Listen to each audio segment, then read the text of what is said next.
Well, I think if this is a media report, I'd like to challenge that this doesn't sound like a fair and balanced media reporting because basically this is like a copy paste from the federal prosecutors' charges against Mr. Moscow. This report doesn't interview the real victims. I mean, there are 5,500 GTV investors who have been labeled as the victim of Mr. Moscow's fraud.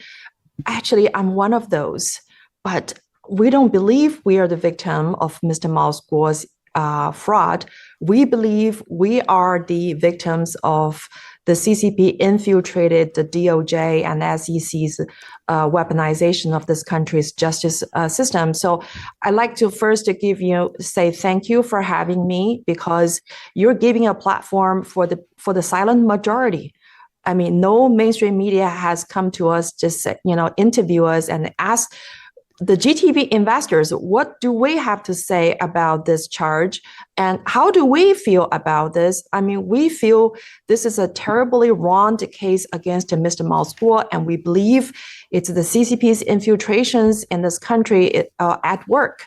And so as one of the GTV investors, I was very happy with my investment in the GTV, and GTV was designed to help give a platform for the Chinese dissidents in this country whose voice have been suppressed and canceled out by Americans' big tech.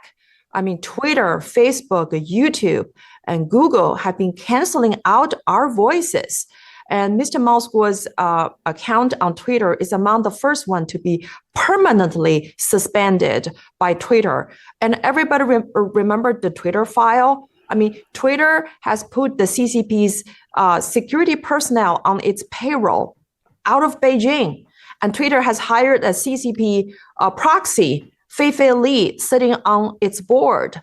America's social media companies and mainstream media companies have not only been silencing the conservative people's voice, but also they're the biggest suppressor of the Chinese dissidents' voice.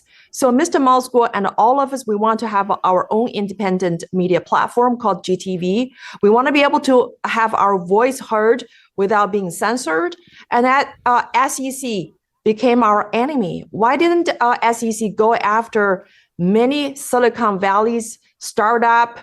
And there's so many companies you could be applying the same accusations and charges against them. Why the SEC singled out the Chinese dissident, the CCP enemy number one's investment opportunity?